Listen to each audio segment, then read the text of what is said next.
What's poppin', everybody? It's your boy All Around Rule here with a breakdown of some NFL quarterbacks who was released over the preseason.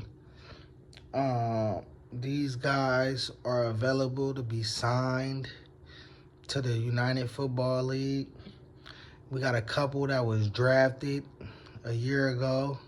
So them guys are able to be signed to the teams that draft them. Guys like Taylor Mordecai, guys like Jason Bean. I think Jason Bean is a Memphis Showboats draftee. Taylor Mordecai is a DC Defenders draftee. Then we got guys like Desmond Ritter, who was gonna sign. I'm not sure if he was gonna sign, but we all know that he was contacted by the San Antonio Brahmas to start Week 8, but he declined. So now that he's released, I feel like some United Football League team should be contacting him about potentially playing in the league. We got some older guys like Sean Clifford. He's not really older, but he's been around the NFL for a little bit on a practice squad roster, and now he's available. We got guys like Taylor Heineke, who played in the XFL in 2020, then went on to be a backup in the NFL ever since. So that's basically like 5 years that he's been a backup ever since he played in spring football in 2020. That's a good look. We got guys like Mike White, guys like DTR. We got some guys that's available, man. Carter Bradley.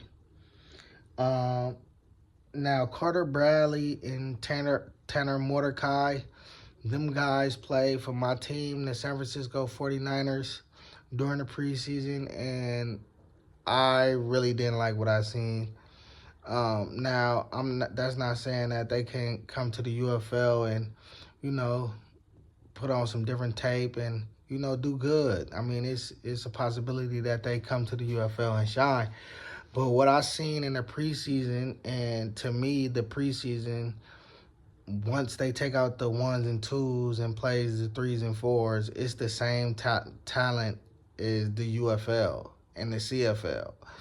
I put them all in that same category especially in preseason. Once the 1s and 2s get off the field, that level of play of football is the same level of play of the United Football and the CFL, in my eyes. I know a lot of people don't read into it like that, but that's how I read into it, literally.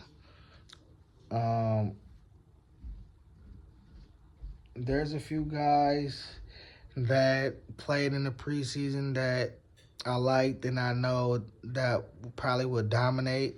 I wouldn't say like dominate, but I think they would do good in the UFL. Guys like Easton Stick.